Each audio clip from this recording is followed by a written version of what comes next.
과거 속 오늘엔 어떤 일이 있었을까요? 영상으로 떠나는 라떼뉴스 여행. 영상실록 오늘은 안녕하세요. 아나운서 조진영. 아나운서 이은솔입니다. 아, 은솔 씨 그거 아세요? 어떤 거요? 올 한 해가 지금 한 달 정도밖에 안 남았어요. 슬프다. 벌써요? 그러니까요. 시간이 이렇게 진짜 한 살씩 더 먹는 거예요. 너무 빨라요. 네. 그래서 제가 내년 또 트렌드를 한번 알아왔는데 벌써요? 2023년에는 디깅이라는 이 단어가 떠오르고 있더라고요. 디깅. 네. 말 그대로 좀 깊게 판다라는 뜻인데 이제 한 분야를 깊게 파는 건 또 요즘 추세이기도 하잖아요. 그렇죠. 앞으로는 일 이외에 또 어떤 취미에 진심으로 그런 다가가는 사람들이 더 많이 늘어날 거다. 지금 이런 전망이 나오고 있습니다. 그렇군요. 그럼 진혁 씨는 2023년에는 어떤 거에 좀 과몰입하고 싶으신지? 당연히 역사 아닐까요? 역사요? 그럼요. 전 오늘의 MC니까. 진심이 너무 느껴지네요. 멋진 계획입니다. 이뤄질 수 있길 바라고요.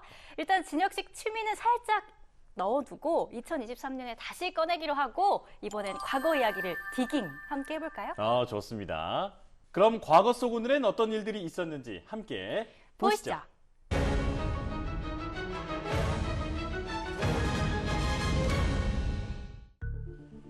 1987년 11월 29일 승객과 승무원 115명을 태우고 이라크 바그다드를 떠나 서울로 향하던 칼기가 미얀마 상공에서 갑자기 폭발하면서 순식간에 화염에 휩싸였습니다.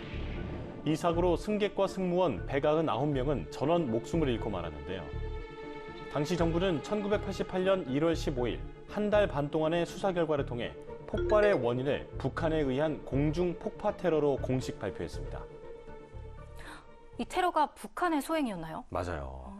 당시 결과 발표는 이렇게 결론이 났는데 이후에 일각에서는 조작된 사건이라는 의구심을 많이 품기도 했습니다.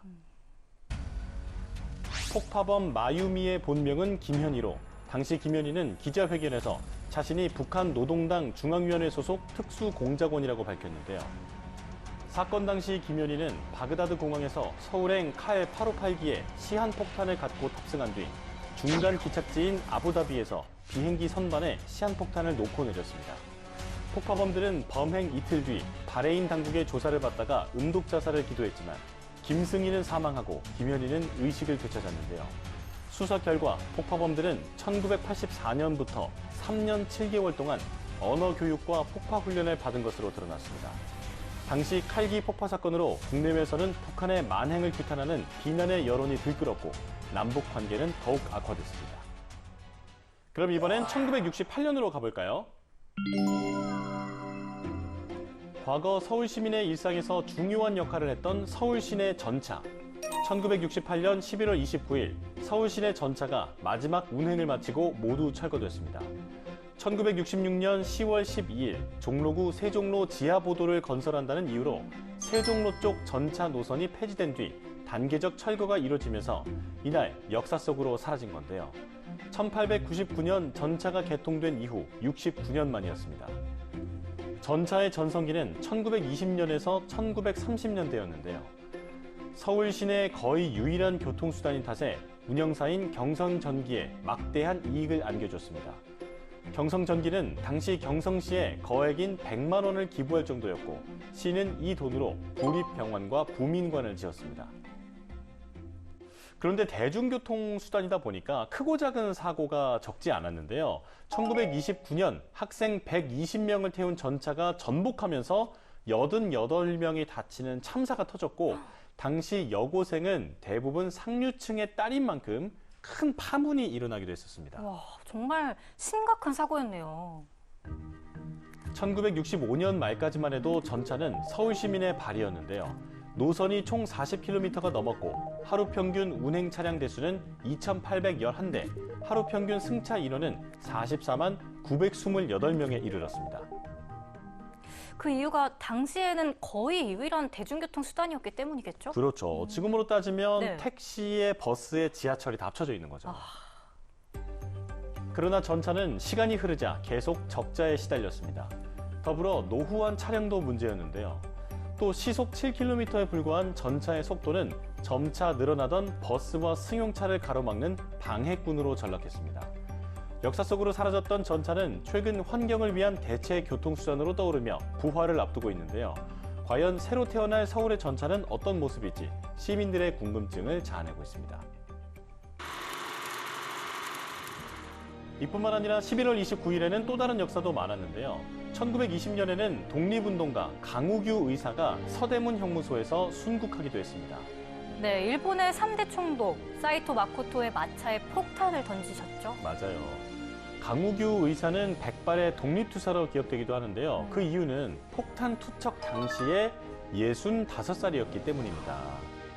이분이 지금 그 서울역에 보면 동상이 이렇게 서 있잖아요. 바로 네. 그분이에요. 그렇군요. 네. 그리고 1910년에는 덕수궁 석조전이 완공되기도 했는데요. 우리나라 고궁에서 보기 어려운 서양식 건축물인데다가 그 앞에 분수대 정원이 있다는 점이 독특했던 걸로 기억이 돼요. 맞아요. 건축 과정에서 외세의 개입이 있었기 때문에 전통적인 고궁의 분위기와는 좀 많이 달랐습니다. 네. 또 1921년에는 우리나라에서 좌측 통행이 시작되기도 했습니다. 지금은 우측 통행이잖아요. 네. 이때 좌측 통행이 시작된 이유가 일제강점기 영향을 받아서인가요? 맞아요. 과거 우리나라도 원래는 우측 통행이었어요. 고종 황제가 1903년에 우리나라 최초의 자동차인 황제 전용 어차를 들여오면서 보행자와 차만은 우측 통행하도록 했었거든요. 그러던 것이 일제강점기였던 1921년 조선 총독부가 일본과 같은 방식인 좌측 통행으로 바꿔버린 겁니다. 네. 그러다 해방 후에 미국의 영향으로 차는 우측 통행으로 바뀌었고 특별한 권고가 없어서 한동안 사람은 그대로 좌측 통행으로 걸어 다니다가 2011년부터 보행자도 우측 통행으로 다시 바꾼 거죠. 자, 이렇게 오늘도 열심히 과거 속으로 달려봤는데요. 영상실록으로 만나본 오늘의 과거, 여러분은 어떠셨나요? 그럼 다음 시간 더 알찬 이야기로 만나요.